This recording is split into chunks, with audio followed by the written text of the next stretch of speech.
Սա ես ասում եմ, որպես երկար տարիներ Եվրոպական ինտեգրման հանձնաժողովի նախագահ մշտապես Եվրոպական միությունը մեր առջև խնդիր է դրել, մեր սահմանադրությունից հանել հայ առաքելական եկեղեցու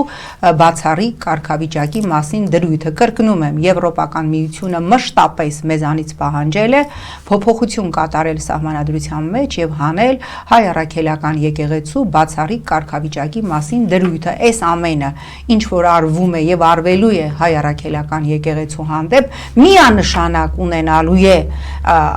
եվրոպական կառույցների աջակցությունը, ինչու, որպիսի մեր սահմանադրությունից այնուհետ, երբ որ Ալիևի պահանջով Նիկոլը եթե մնաց իշխանության, փոխի սահմանադրությունը այնտեղից հանի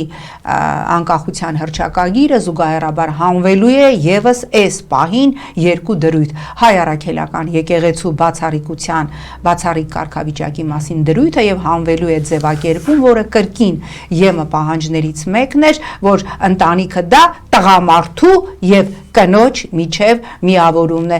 թե հարակից էլ ինչա հանվելու, ինչա պահանջելու Ալիևը կամ Եվրոպական միությունը, կերևա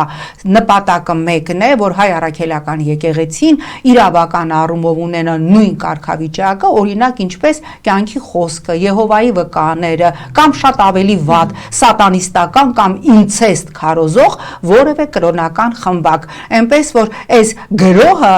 հայ առաքելական եկեղեցու հանդեպ բազմաբևեռ է, այն ոչ միայն Ադրբեջանից է, որի այսպես տոնը մշտապես տալիս է Ադրբեջանի հոգևոր առաջնորդ Ալա Շուքյուր Փաշազադեն, այլև մենք տեսնում ենք, որ եվրոպական կառույցները եւս լռել են, նայել են, նայում են եւ նայելու են այն տերորին, ինչ կատարվում է եւ կատարվելու է հայ առաքելական եկեղեցու հանդեպ։